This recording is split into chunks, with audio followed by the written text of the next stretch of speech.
Ngayon ang 80 kaarawan ko, pero wala akong ni isang kasama sa buhay para magdiwang. Isang matandang babae ang isang nakaupo sa isang tahimik na kapihan. May mga luhang dumadaloy sa kanyang mukha habang isang kandila ang kumikislap sa isang chocolate cake na hindi niya magawang dalawin. Sumuko na siya.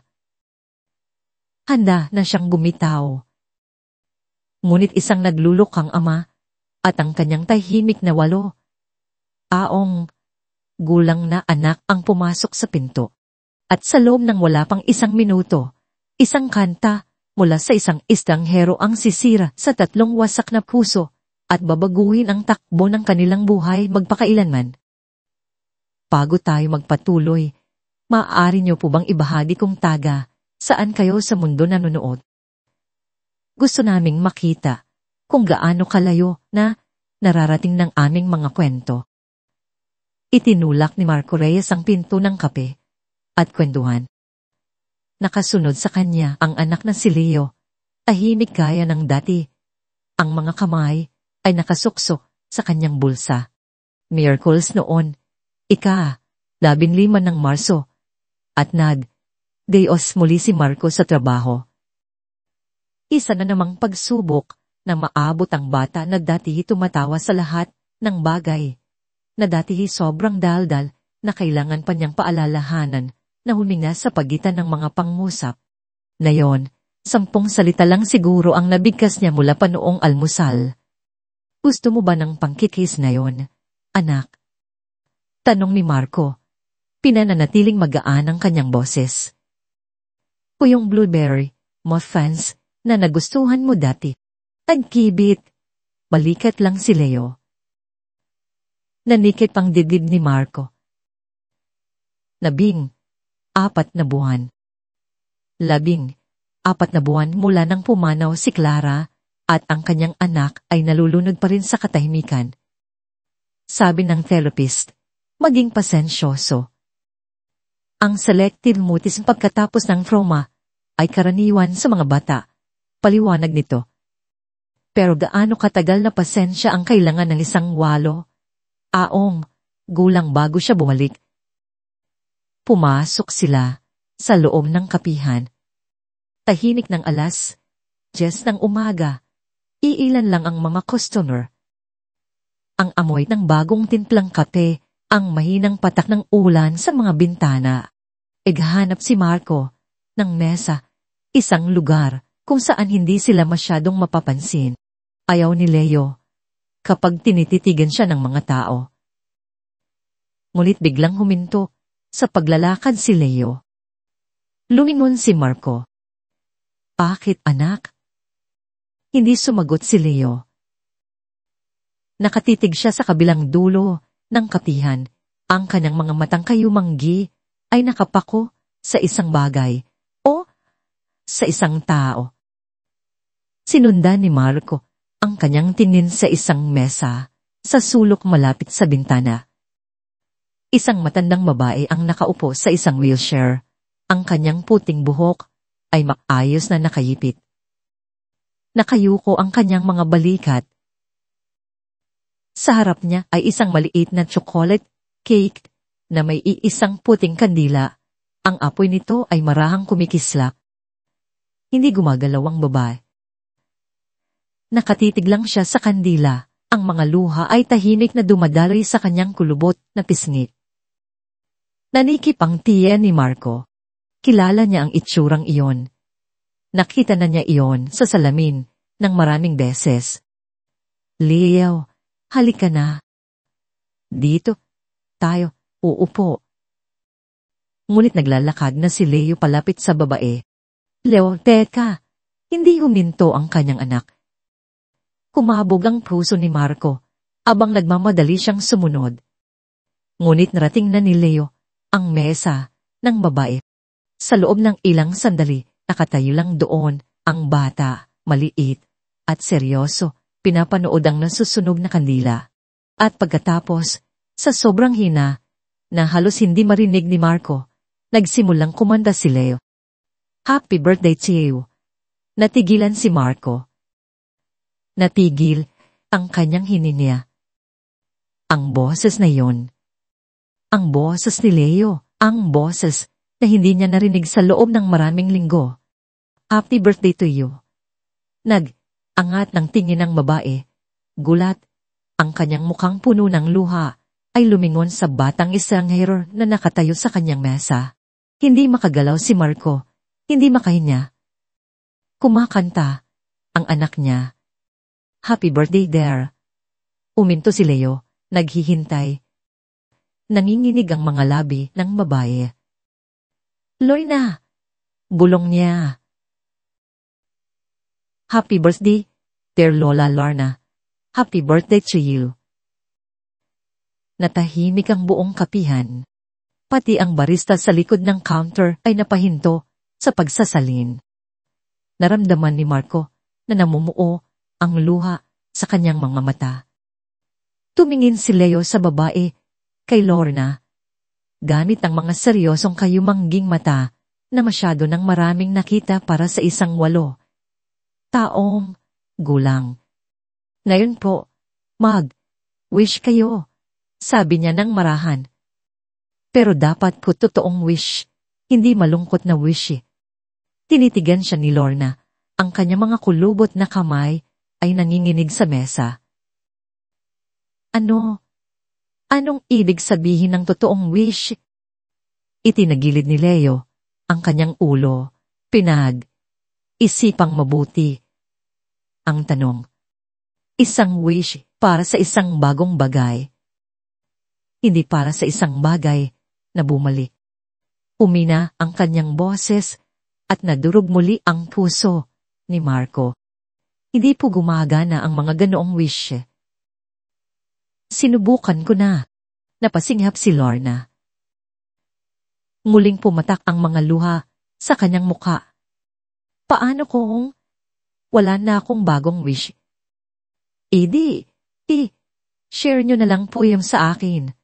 Simpleng sabi ni Leo. Ipinikit niya ng mahigpit ang kanyang mga mata. Ang kanyang maliit na mukha ay kumunot sa konsentrasyon. Sana magkaroon ako ng lola. Halos manlambot ang mga tuhod ni Marco. Lumapit siya, ang kanyang boses ay garalgal, Leo. Pasensya na po, hindi po siya karaniwang. Ngunit nakatingin si Lorna kay Leo na para bang siya ay isang bagay mula sa panaginip, isang bagay na imposible at mahalaga. Pumunta na po sa hilen ang mami ko, paliwanag ni Leo, sa prangkang paraan ng mga bata kapag tinatalakay ang mga bagay na hindi makayanan. Sabi ni Daddy, nanonood daw siya. Pero hindi na niya ako mayayakap. Tumingin siyang mabuti kay Lorna. Ay kakilala po ba kayo sa hilen? Nabasag ang boses ni Lorna. Ang anak kong babae. Pumunta siya sa hilan 2 taon na ang nakalipas. Tumango si Lena para bang ito ang pinakalohikal na bagay sa mundo. Siguro po, magkaibigan na sila. Mahilig pong makipagkaibigan ng mami ko. Nurse po siya. Tumutulong siya sa mga tao. Teacher si Maricel, marahang sabi ni Lorna, ang mga mata niya ay malayo ang tingin. Really? Mahal na mahal niya ang mga bata. Nasa Glendery po ako, sabi ni Leo, nanlalaki ang mga mata. Pakatinuturuan niya yung mga bata sa heathen. Uminto siya, pagkatapos ay tumingin sa kanyang ama at bumalik kay Lorna. Pwede po ba kaming makiupo? Sabi ni Daddy, bawal daw akong kumain ng cake pang almusal, pero birthday niyo po kaya special. Nahanap ni Marco ang kanyang boses kahit napaos ito nang lumabas. Leo, wag na tayong mang-abala. Sige, biglang sabi ni Lorna, ang kanyang boses ay mas malakas na ngayon. Please, maupo kayo. Alinlangan si Marco. Pagkatapos ay umila ng upuan. Umakyat si Leo sa upuan sa tabi ng wheelchair ni Lorna at dahang umupo si Marco. Pakiramdam niya'y napasok siya sa ibang mundo kung saan ang kanyang tahimik na anak ay nakikipagkwentuhan sa isang estranghero tungkol sa langit at mga karawan. Nanginginig ang mga kamay ni Lorna habang inaabot ang kutsilyo ng cake na iniwan ng waitress. Gusto niyo ba? Hindi po pwedeng share ang birthday cake kung hindi kayo pamilya. Seryosong sabi ni Leo. Pagkatapos ay nagliwanag ang kanyang mukha. Pero, pwede po tayong maging pretend family. Kahit ngayon lang. Hinati ni Lorna ang cake sa 3 piraso. Maingat ang kanyang mga galaw. Gusto ko yan. Gusto ko yan. Habang iniabot niya ang isang plato kay Leo, nagsimula itong magsalita. Tunay na magsalita. Tungkol sa eskwela, sa kanyang goldfish na si Bobbes, tungkol sa kung paano niya natutunang itali ang kanyang sapatos pero mahirap daw ang mga loob. Nakaupo lang doon si Marco, tulala, pinapanood ang kanyang anak na muling nabubuhay sa harap ng estrangherong ito. Gumagawa po kami ni Daddy ng model airplane. Ang hirap po, pero magaling si Daddy sa pagbuo ng mga bagay. Part-high-tech po siya. Ibig sabihin, drawing siya ng mga building. Napakaganda niyan pakinggan. Sabi ni Lorna, ang kanyang mga mata ay naniningning pa rin. Ngunit wala ng bakas ng kawalan ng pag-asa. Sumubo ng kiki si Leo. Pagkatapos, ay naging mas tahimik ang kanyang mukha. Dati po, si Mami gumagawa ng French toast tuwing linggo. Hinihiwan niya po yon sa iba't ibang hugis. Bituin, puso, at minsan dinosaurs kung hihilingin ko. Huminto siya. Nanaginip po ako, dati, na may tumalo na usa sa harap ng kotse niya. Pero wala naman tong usa. Nanikit pang lalamunan ni Marco. Leo, anak, alam kong walang usa. Daddy, mahinang sabi ni Leo, isang pagod na lalaki lang po na hindi dapat nagmamaneho. Pero minsan po, nagpapanggap ako na may pusa. Kasi kung ganoon, walang may kasalanan. Aksidente lang. Isang totoong aksidente. Iniabot ni Lorna ang kanyang kamay sa mesa at hinawakan ang maliit na kamay ni Leo. Malumanay ang kanyang boses. Minsan, may mga bagay na nangyayari lang. O nga bagay na sobrang sakit at walang katuturan. Tumingin siya sa kanyang plato. Nakalimutan ng Marisol ko na refill ang inhaler niya. Isang napakaliit na bagay. Nakalimutan na niya dati, maraming beses. Pero hindi kailanman. Noong importante, palang yung pagod na lalaki po na maraming beses drive, pero wala namang ibang nabangga. Ahinig na pagtatapos ni Leo. Naupo silang tatlo doon. Sa isang katahimikan na sa panuman ay mas puno kaysa sa mga salita. Tiningnan ni Marco ang matandang babaeng ito sa wheelchair. Ang kanyang anak na hawak ang kamay nito na parang matagal na silang magkakilala. At naramdaman niyang may nagbago sa kanyang dibdib. Isang bagay na hindi niya naramdaman sa loob ng 14 na buwan. Pag-asa. Saan po kayo nakatira? Iglang tanong ni Leo na sumira sa sandali. Mga 10 minuto mula rito. Sa isang bahay na masyado ng malaki ngayon. Tumingin si Leo sa kanyang ama, pagkatapos ay bumalik kay Lorna. Nakatira po kami sa isang condo na masyadong maliit. Sabi ni Daddy, masyado daw po akong mabilis lumaki para dito. Itinagilid niya ang kanyang ulo. Siguro po kailangan niyo ng isang tao para punuin niyang malaking bahay niyo. Leo? Saway ni Marco. Ngunit mayroong isang bagay sa mga mata ni Lorna ngayon. Isang bagay na wala doon noong pumasok sila. Pinag-aralan niya silang dalawa ng matagal. Gusto niyo bang makita ang bahay? Napakurap si Marco. Po. Ang bahay, ulit ni Lorna, mas matatag na ang kanyang boses. Plano ko na, sanang ibenta. Lumipat sa isang assisted living facility sa bahay kalinya.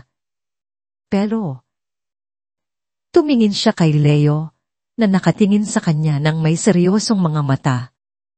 Pero parang ayoko na. Doon po pumupunta ang mga tao para huminto na sa pamumuhay, sabi ni Leo nang may nakakagulat na linaw. Yung isang lola ko po, doon siya dinala bago siya namatay. Sabi niya, beige daw ang mga pader, beige ang pagkain, at pati yung mga tao nagiging beige. Sa kabila ng lahat, tumawa si Lorna, isang tunay na tawa na nagpabago sa kanyang muka. Ayokong maging beige. Dapat ay tumanggi si Marco. Dapat ay magalang siyang nagpasalamat, tinapos ang cake, at iniuwi ang kanyang anak. Ngunit nakatingin sa kanya si Leo nang may higit na buhay sa kanyang mga mata, kaysa sa nakita ni Marco sa loob ng mahigit 1 taon. Sigurado po ba kayo? Maingat niyang tanong. Sigurado ako. Nang hapong yon, pagkatapos tumawag ni Marco sa kanyang boss at sabing may family emergency na sa kakaibang paraan ay totoo naman, sinundan nila ang wheelchair. Accessible van ni Lorna sa isang tahimik na kalye na may mga puno ng nara. Ang bahay ay isang magandang bungalow noong 70s, pininturahan ng malambot na dilaw na may puting trine. Isang duyan na gawa sa gulong ang nakasabit sa isang malaking puno sa harap ng bakuran. Idinikit ni Leo ang kanyang mukha sa bintana ng kotse. Magugustuhan ni Mami ang duyan na yan.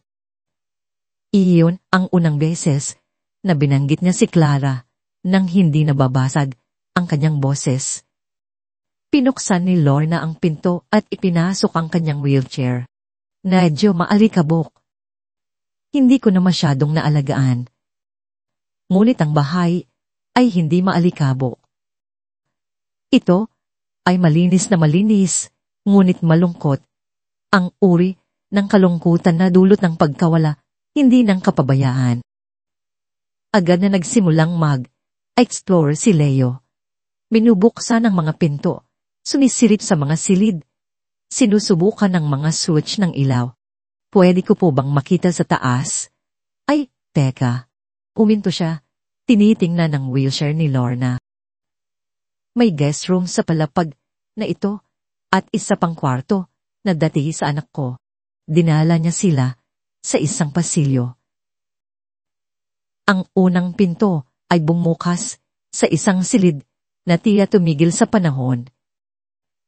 May floral na bedspread, mga larawan sa dresser, isang bookshelf na puno ng mga materyales sa pagtuturo. Ito ang kwarto ni Maricel. Wala akong binago. Maingat na pumasok si Marco. Tinitingnan ng mga litrato. Isang magandang babae na may ngiti ni Lorna, napapaligiran ng mga bata sa isang silid, aralan. She was beautiful. Automatikong pagtatama ni Lorna. Pagkatapos ay napahinto. Hindi, ama ka. Was, present tense. Hinawakan niya ang haba ng pinto. Nasa kanya pa rin ang ngiti ko, nasaan man siya ngayon. Nakalipat na si Leo sa kabilang kwarto, mas maliit at may mga bintanang nakatanaw sa likod, bahay. Ito, anunsyo niya. Ito po pwedeng maging kwarto ko. Nakikita ko yung bird feeder at yung duyan. Leo, hindi naman pwedeng. Simula ni Marco. Ngulit pinutol siya ni Lorna. Magkano ang renta niyo sa kondo niyo? Sinabi ni Marco ang halaga. Hindi komportable. Umiling si Lorna. Kalahati niyan. Payed na ang bahay na ito. Ang kailangan ko lang. Tumingin siya sa paligid, sa mga walang laman na silid, sa tahimik na pasilyo. Kailangan ko lang na mabuhay itong muli. Hindi po sapat yon, protesta ni Marco. Kung ganoon, magluto ka ng hapunan, 3 beses sa isang linggo. Turuan mo ako tungkol sa mga computer. Si Marisa lang laging gumagawa niyan. At hayaan mong patuloy na kausapin ako ni Leo na parang hindi ako invisible. Tumingin siya ng diretso sa kanya. Igit pa sa sapat na yon. Tiningnan ni Marco ang kanyang anak na nasa isip na ay aayos ng mga gamit. Naisip niya ang kanilang masikip na kondo, kung paano halos hindi nagsasalita si Leo sa bahay, at ang babaeng ito na sa paano man, sa isang imposibleng paraan, ay muling binuhay ang kanyang anak sa loob lang ng isang umaga. Pwede po ba naming pag-isipan? Tanong ni Marco. Pag-usapan namin. Bahagyang lumungkot ang mukha ni Lorna, ngunit tumango siya. Siyempre. Ngunit lumapit si Leo at hinawakan ng kanyang kamay. Pabalik po kami bukas, di ba, Daddy? At sa pagtingin sa mukha ng kanyang anak, alam ni Marco na babalik sila. Lumipat sila pagkatapos ng 3 linggo, isang Sabado ng umaga. Alala si Marco na mabalik sa katahimikan si Leo sa mga araw bago ang paglipat. Sa halip, walang tigil sa pagkukwento ang kanyang anak tungkol kay Lola Lorna at sa kanyang bagong kwarto at sa bird feeder na tutulungan niyang lagyan. Ang unang gabi sa bahay ay kakaiba. Sabay silang kumain ng hapunan sa malaking mesa ni Lorna. Spaghetti na niluto ni Marco habang si Leo ang aayos ng mesa, at si Lorna ay supervise mula sa kanyang wheelchair, nagbibigay ng mga mungkahi tungkol sa mga pampalasa.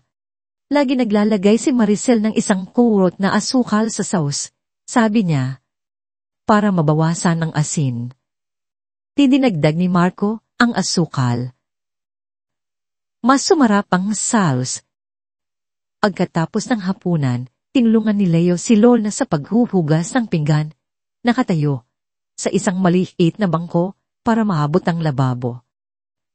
Nagkwentuhan sila tungkol sa mga ibon at eskwela at mga walang kwentang bagay na hulog sa isang magaan na ritmo na parang imposible para sa mga taong wala pang 1 buwan magkakilala. Nang gabing iyon, pagkatapos matulog ni Leo, natagpuan ni Marco si Lorna sa likod ng beranda, nakatingin sa madilim na bakuran. Gusto ko pong magpasalamat, mahinang sabi niya. Lumabas. Para dito. Para kay Leo. Hindi ko na siya nakitang ganito, mula noong mamatay si Clara. Lumingon si Lorna.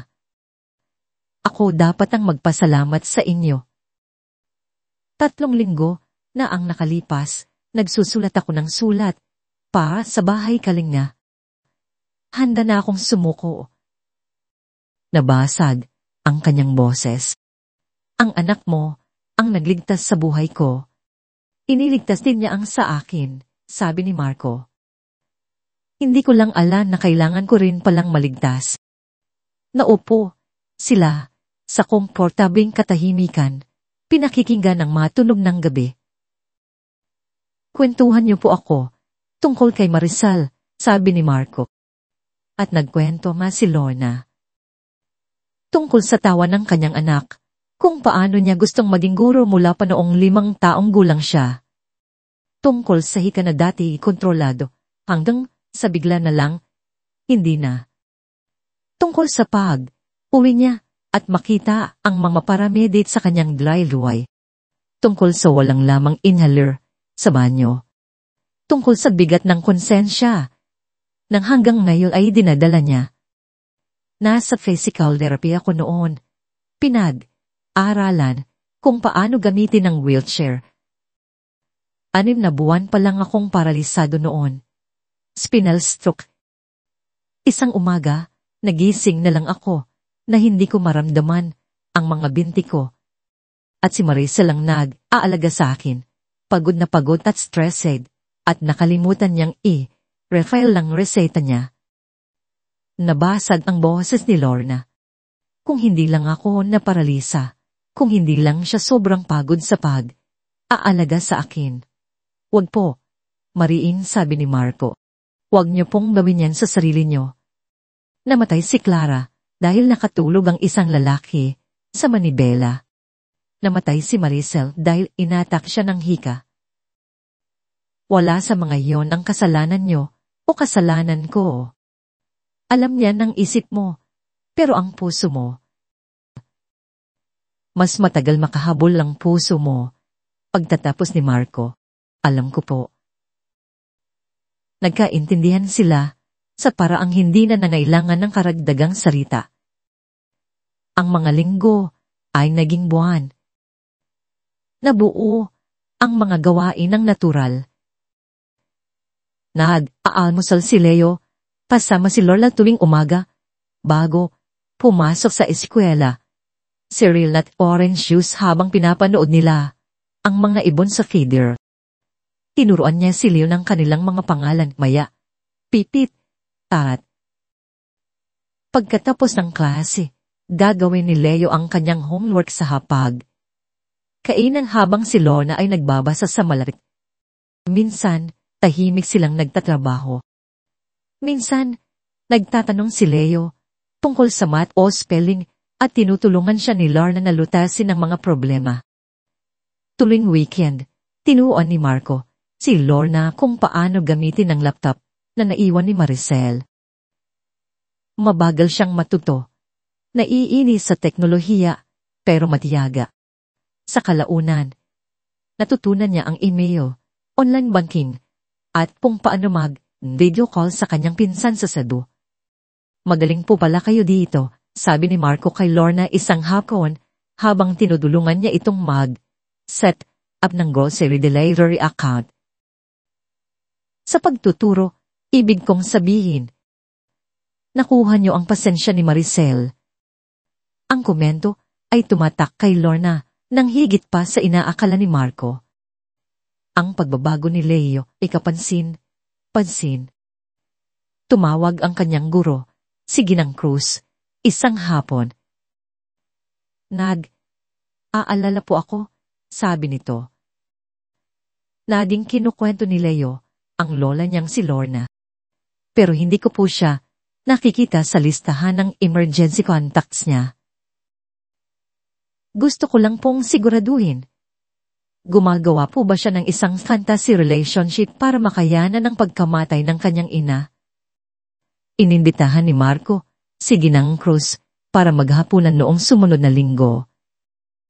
Umalis ito na nauunawaan na minsan ang mga pamilya ay nabubuo mula sa mga sirang piraso at ito ay kasing totoo ng dugo.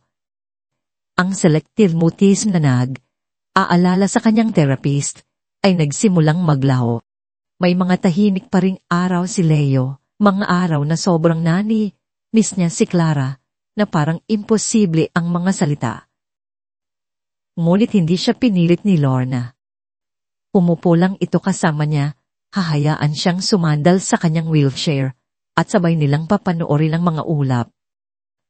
Isang gabi, nakita sila ni Marco sa likod, bahay. Nakahiga si Leo sa damuhan, nakaturo sa kalangitan. Inilapit ni Lorna ang kanyang wheelchair hanggat maaari. Yung isang yon, mukhang gagon, sabi ni Leo. Nakikita ko. At yung isa, mukhang barko. Sa tingin mo po, nakikita ni na Mommy at Tita Maricel ang mga ulap sa hilen. Sa tingin ko, nakikita nila ang lahat.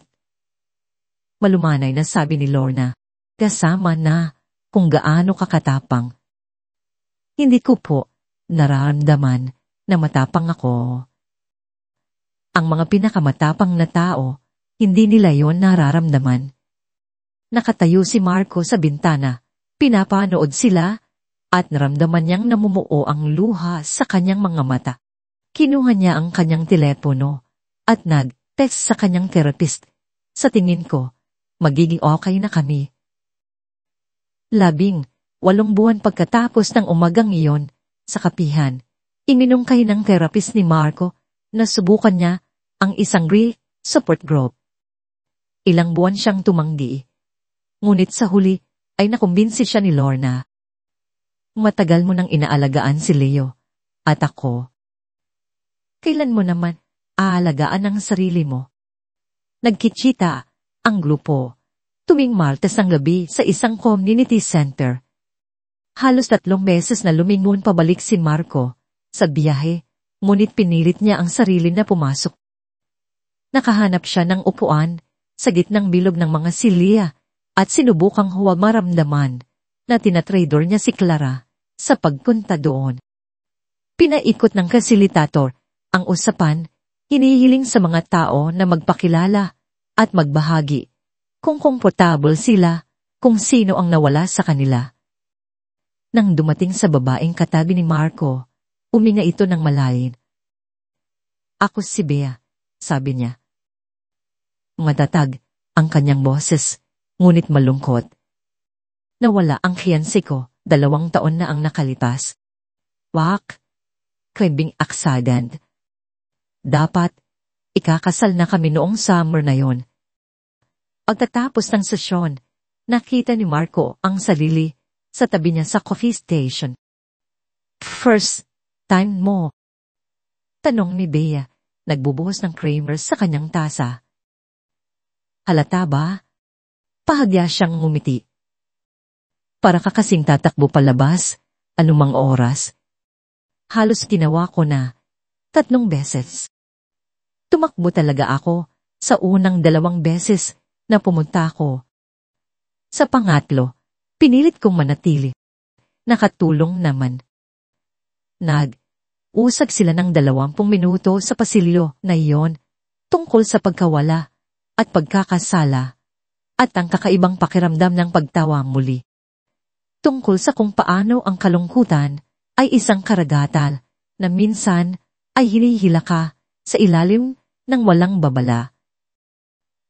May mga anak ka? Tanong ni Bea. Isang anak na lalaki. Si Leo. 8, ay, malapit ng Siyam. Kamusta naman siya? Ngumiti si Marco. Mas mabuti pa sa akin, sa totoo lang. Nakatira kami kasama ang isang napakabuting babae, si Lorna. Naging lola na niya. Nawalan din siya ng anak na babae 2 taon na ang nakalipas at sa paanuman, kaming 3. Nagkatagpuan lang kami. Lumambot ang ekspresyon ni Bea. Ang ganda naman yan. Nagpalitan sila ng numero bago umalis. Pilang magkaibigan lang, sabi ni Marco sa sarili, o nga taong nagkakaintindihan. Ngunit nang mag-test si Bea 3 araw pagkatapos, nagtatanong kung gusto niyang magkape, na sabi ni Marco na oo. Ang kanilang unang pagkakape ay tumagal ng 3 oras. Ang pangalawa ay naging hapunan sa isang maliit na kainan na paraw nilang hindi pa napupuntahan. Neutral ground. Walang alaala. Si Bea ay isang pediatric nurse at mayroon siyang paraan ng pagtingin sa likod ng maingat na itinayong mga pader ni Marco. Nagtanong siya tungkol kay Leo, kay Lorna, kay Clara. Hindi siya umiwas sa mahihirap na tanong. Nakakaramdam ka ba ng guilt? Tanong niya habang iinuman sila ng wine. Kapag may maganda kang araw. Tumango si Marco. Palagi. Ako rin, sabi ni Bea. Sabi ng therapist ko, normal daw yon, na ang pag-usad ay hindi nangangahulugang paglimot. Pero minsan, parang pagtataksil. Paano mo yon nalalampasan? Hindi ko alam kung nalalampasan mo ba talaga, dapat na sabi ni Bea.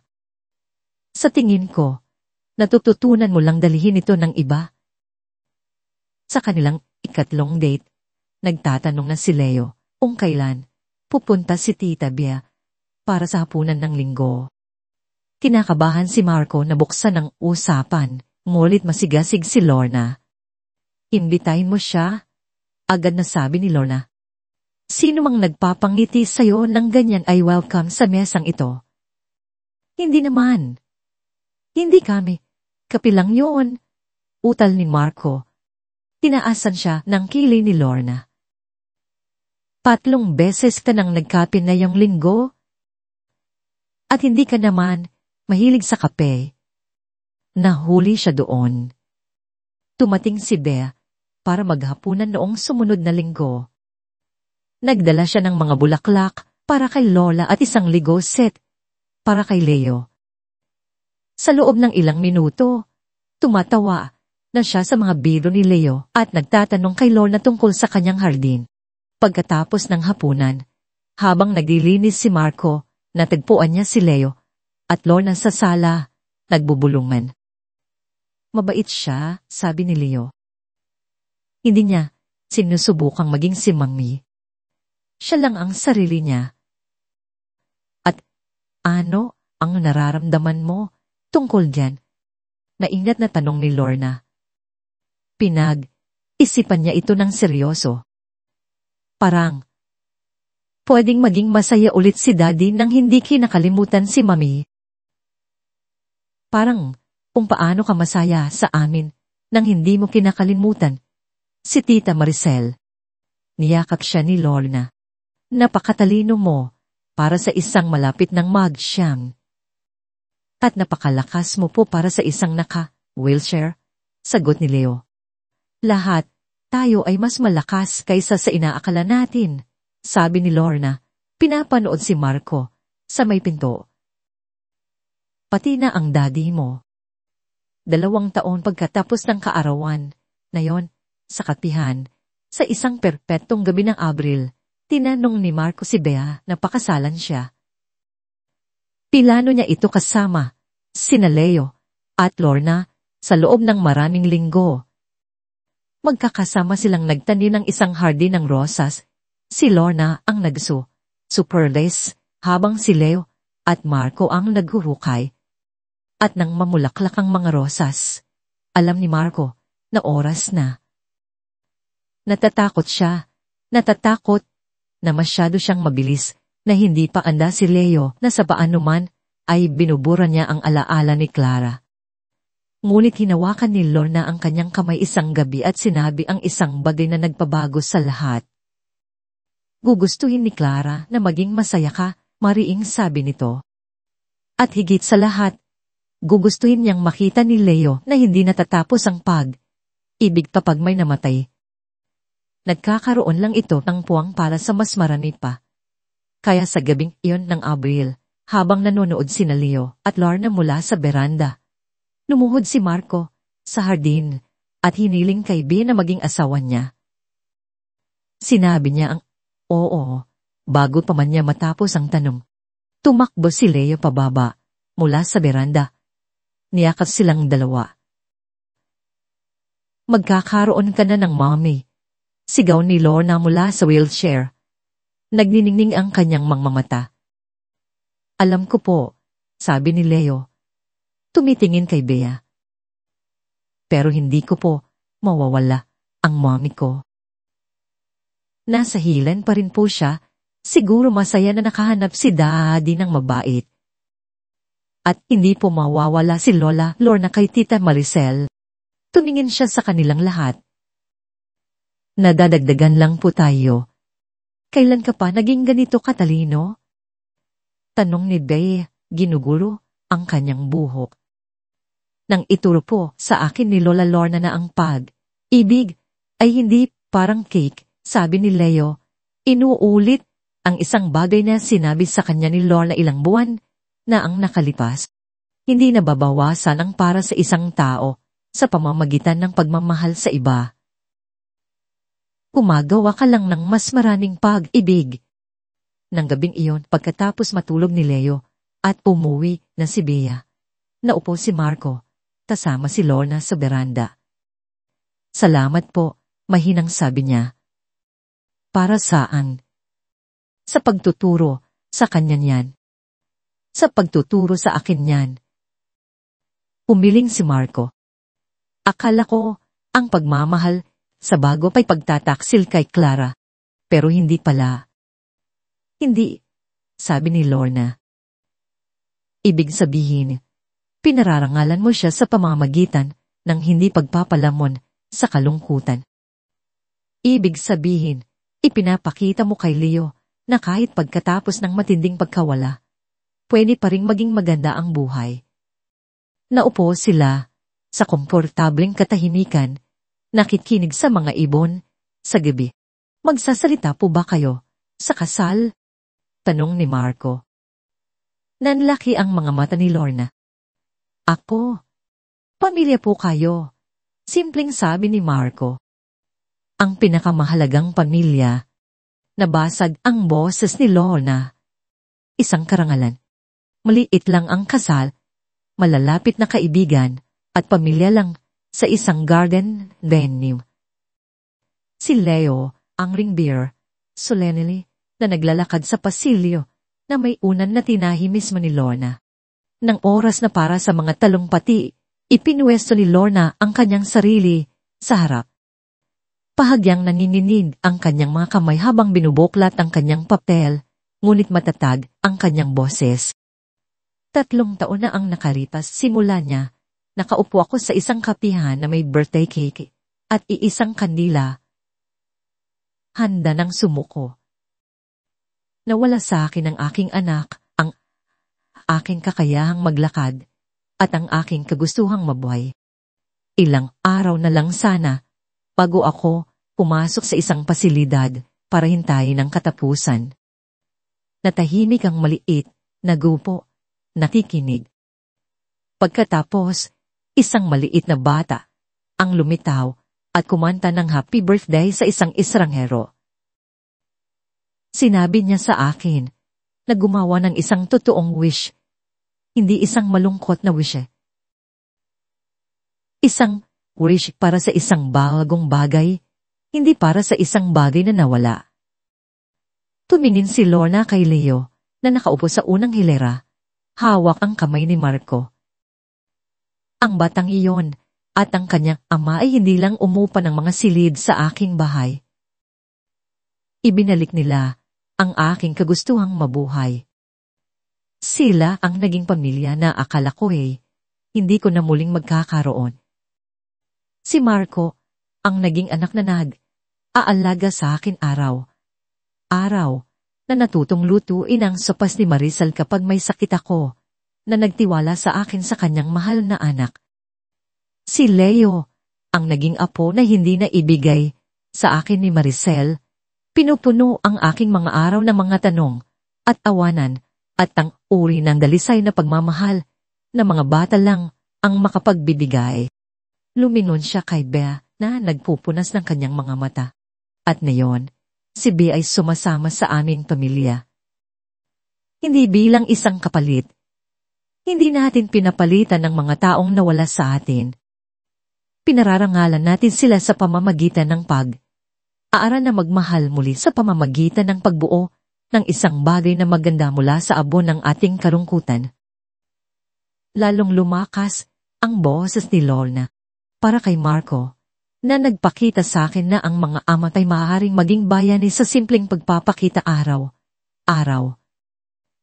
Para kay Leo, na nagturo sa akin na ang mga wish para sa isang bagong bagay ay mas mabuti kaysa sa mga wish para sa isang bagay na nawala.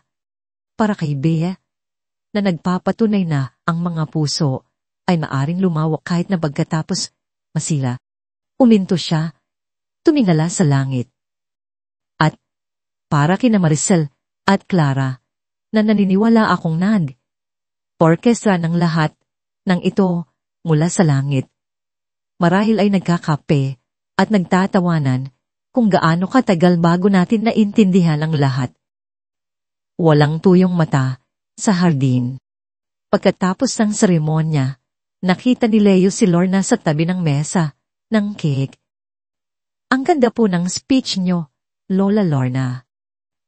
Sa tingin mo? Opo. Hinawakan ni Leo ang kanyang kamay Sa tingin niyo po ba talaga, plinano nila to? Si Mommy at si Tita Maricel? Hindi ko alam, papat na sabi ni Lorna. Pero gusto kong isipin na ganoon, nga. Ako rin po, sabi ni Leo. Gusto kong isipin na tumutulong pa rin si Mommy kahit nasa heathen na siya. Pinanood nila si Marco at Bea na sumayaw ng kanilang unang sayaw, dahang umiindayog sa musigang lumulutang sardin. Masaya ka ba? Tanong ni Lorna. Isipan ito ni Leo. Opo, sabi niya sa wakas. Nami, miss ko po si Mommy. Lagi ko siyang miss, pero masaya rin po ako. Okay lang po ba yon? Higit pa sa okay yon, sabi ni Lorna. Niyakap siya ng mahigpit. Ganyan dapat. Linang taon pagkatapos ng umagang iyon sa kapihan, ipinagdiwang ni Lorna ang kanyang ika-80 na karawan. Ang bahay ay puno ng init at ingay. Si Leo, 13 na ngayon, at payat, tumutulong kay Bea sa kusina. Si Marco ay nag-aayos ng mga dekorasyon, at ang 10 puwang gulang na si Maricel Hope ay pinapalo ang isang kutsara sa tray ng kanyang high chair. Pinangalanan nila ang sanggol sa anak ni Lorna. Nang humingi ng pahintulot si Bea, umiyak si Lorna ng 1 oras. Perpekto, bulong niya. Magugustuhan niya yan. Ngayon, habang pinapanood ang kanyang piniling pamilya na gumagalaw sa bahay, ang bahay na muntik na niyang iwanan, naramdaman ni Lorna na mas buhay siya kaysa dati. Naramdaman mo na ba natapos na ang kwento mo para lang matuklasan na may isang buong bagong kabanata na naghihintay na isulat? Minsan, ang pamilyang kailangan natin ay nahahanap talo sa mga pinaka, hindi inaasahang sandali. Wish po kayo, Lola Lorna, sabi ni Leo. Mas malalim na ang boses na yon, ngunit taglay pa rin ang parehong taimtim na kabaitan. Tumingin si Lorna sa paligid ng mesa, kay Marco, matatag at mabait, na naging anak na hindi niya kailanman nagkaroon, kay Bea, na nagdala ng bagong liwanag nang hindi sinusubukang burahin ng luma, kay Leo, ang apo ng kanyang puso, na nagligtas sa kanyang buhay sa isang simpleng kanta, kay Baby Maricel Hope.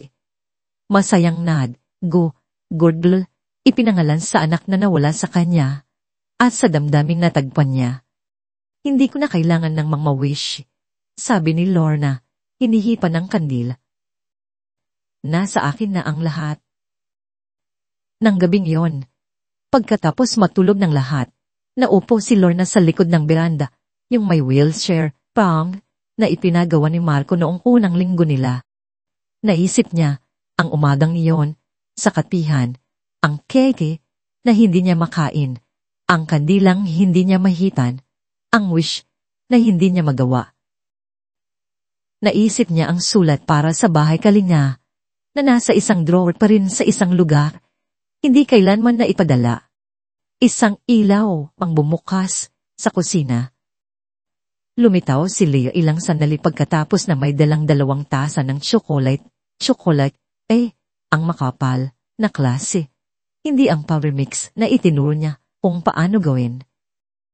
Hindi po makatulog. Tanong niya, naupo sa tabi niya sa hagdan ng beranda. Iniisip ko lang si Maricel. Ang lahat ng bagay. Kung paano mababago ng kabaitan ng isang estranghero ang isang buhay. Kung paano mo iniligtas ang sa akin. Umiling si Leo. Iniligtas po natin ang isa't isa. Ganon po ang pamilya. Naupo sila sa komportableng katahimikan. Ang mga ibon sa gabi ay marahang humuhuni. Ang mga rosas na hindi makikita ni Maricel ay namumukadkad sa dilim. Pinupuno ang hangin ng tamis. Oy, Lola Lorna. Bakit, apo? Naiisip niyo po ba minsan kung ano ang nangyari kung hindi kami pumasok sa kapihan na yon. Isipan ni Lorna ang tanong. Araw. At araw, nagpapasalamat ako na pumasok kayo. Ako rin po, mahinang sabi ni Leo. Hindi ko po alam kung naniniwala ako sa tadhana o ano paman. Pero minsan, naiisip ko, baka si Mami ang nagpadala sa inyo sa amin. Parang alam niyang kailangan niyo kami at kailangan namin kayo.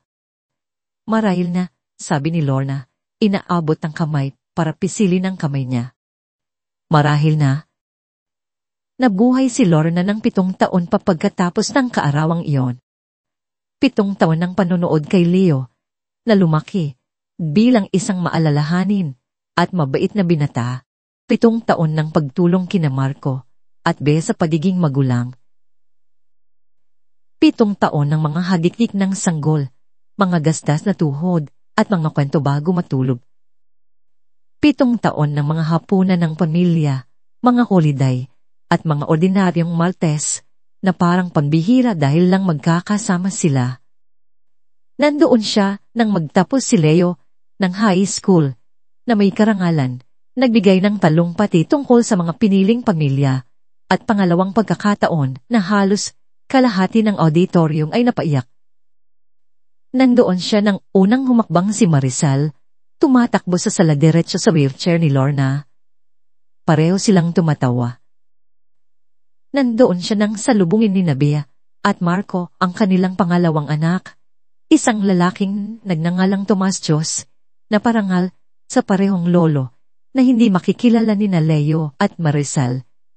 At pagkatapos, isang tahimik na Martes ng umaga noong Marso, hindi na nagising si Lorna. Payapa siyang pumanaw sa kanyang pagtulog sa bahay na puno ng pagmamahal, napapaligiran ng mga larawan ng pamilyang pumili sa kanya at pinili rin niya. Ang libing ay ginanap sa isang maaraw na hapon. Si Leo, 20 taong gulang na ngayon at nag-aaral ng arkitektura tulad ng kanyang ama, ay matikas na tumayo sa podyum. Si Lola Santos ay lola ko, simula niya. Malinaw at matatag ang kanyang boses. Hindi sa dugo, kundi sa pagpili na siyang nagpatibay nito. Tumingin siya sa mga tao, mga kapitbahay na nakasaksi sa pagbuo ng kanilang pamilya, mga kaibigan na naantig sa kabaitan ni Lorna, sina Marco, at Bea na hawak ang kanilang mga anak sa unang hilera. Idinuro niya sa akin na ang mga pamilya ay hindi lang isinilang, sila ay binuo mula sa mga sirang piraso, pinagbukod ng pag-ibig at araw na pagpili na maging nandiyan para sa isa't isa. Itinuro niya sa akin na ang mga wish para sa isang bagong bagay ay mas mabuti kaysa sa mga wish para sa isang bagay na nawala. Higit sa lahat, itinuro niya sa akin na hindi pa uli ang lahat para magsimulang muli, para makahanap ng pag-ibig, para maging pamilya. Bahagyang nanginig ang kanyang boses, ngunit nagpatuloy siya. Ang kailangan lang ay isang taong handang kumanta ng happy birthday sa isang estranghero, at isa pang taong sapat ang tapang para hipan ang kandila at magsimulang muli. Pagkatapos ng serbisyo, ng karamihan ay nakalis na, nanatili si Leo. Nasa kanyang bulsa ang isang suhat na iniwan ni Lorna para sa kanya, na natuklasan noong umagang iyon sa kanyang nightstand. Pinuksan niya ito nang naninginig ang mga kamay. Pinakamamahal kong Leo, noong araw na kinantahan mo ako sa kapihan, binigyan mo ako ng regalo na mas malaki kaysa sa iyong inakala. Pinigyan mo ako ng layunin mo ang mula ako nito. Pamilya noong nawala na ang lahat. Pag-ibig noong akala ko sobrang wasak na ng puso ko para maglaman nito. Alagaan mo ang iyong ama. Mahalin mo si Bea at ang iyong mga kapatid. Alalahanin mo si Marisal, hindi nang may kalungkutan, kundi nang may kagalakan na siya'y umiral.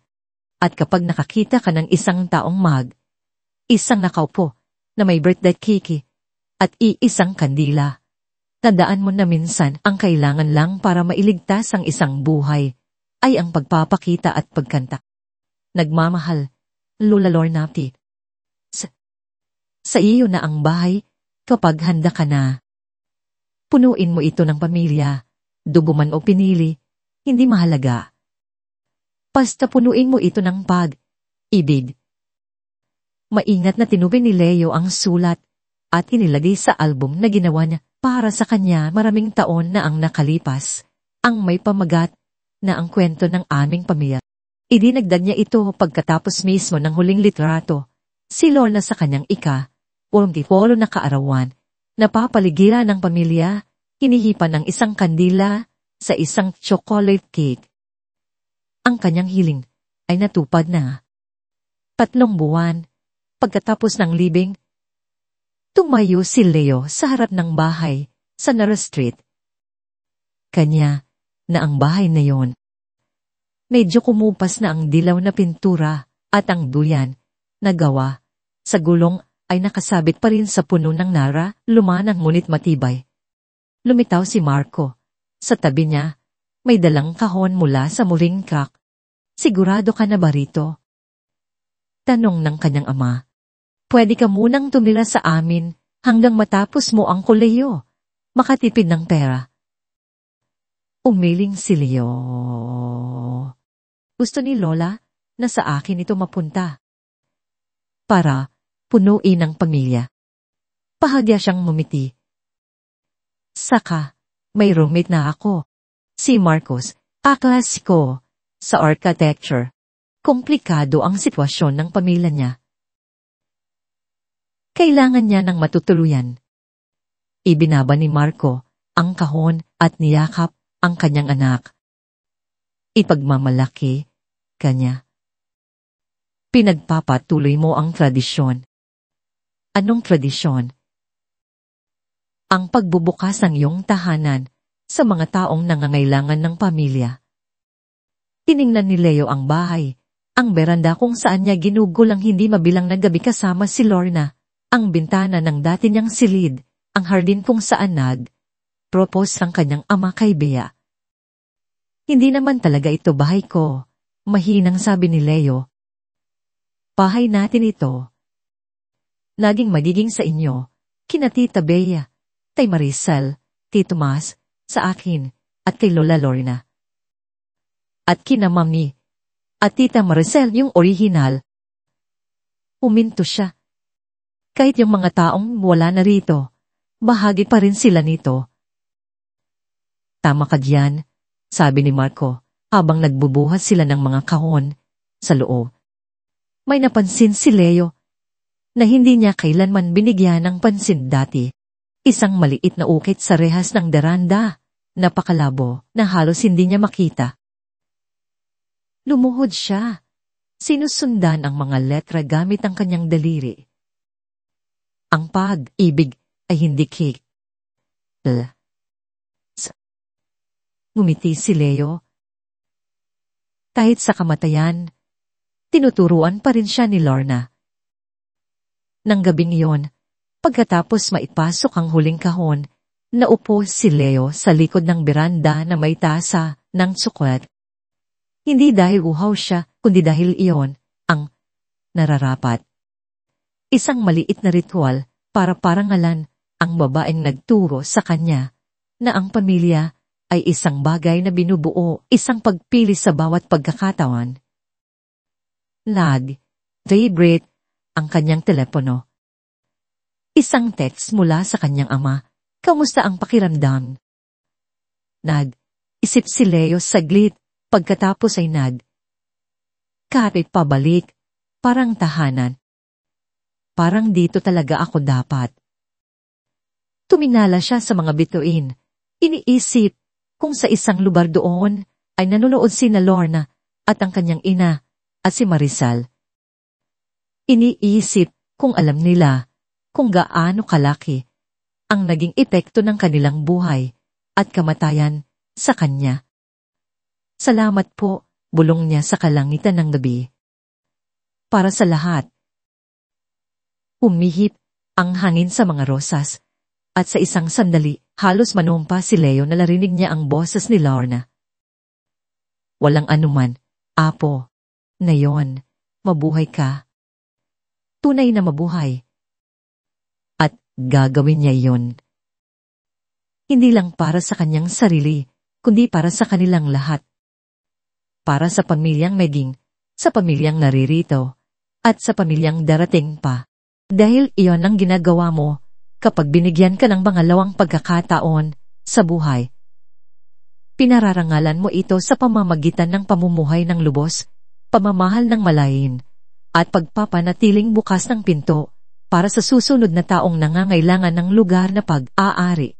Gaya ng ginawa ng isang istanghero sa wheelchair para sa isang naglulukhang ama at isang tahimik na anak, isang hiling sa kaarawan sa isang pagkakataon. Minsan, ang mga taong nagliligtas sa atin ay ang mga hindi natin inaasahan. Minsan, ang isang sandali ng kabaitan ay maaaring magbago ng lahat. At minsan, ang pamilyang kailangan natin ay nahahanap tayo sa mismong sandali na sumusuko na tayo sa pag-asa. Kung ipinaalala sa iyo ng kwentong ito na hindi pa huli ang lahat para magsimulang muli, na kayang pagalingin ng pag-ibig kahit ang pinakamalalim na sugat, at na ang piniling pamilya ay kasing totoo ng dugo. Liki po ang video na ito at share sa isang taong kailangang marinig ito ngayon.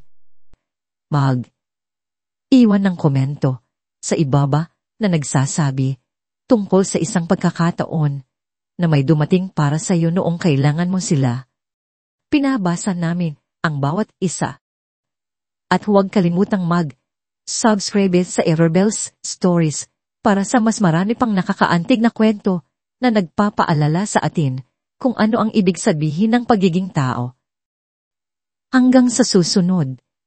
Tandaan, hindi pa tapos ang iyong kwento. Minsan naghihintay lang ito sa tamang tao na pumasok sa pinto at magsimulang kumanta.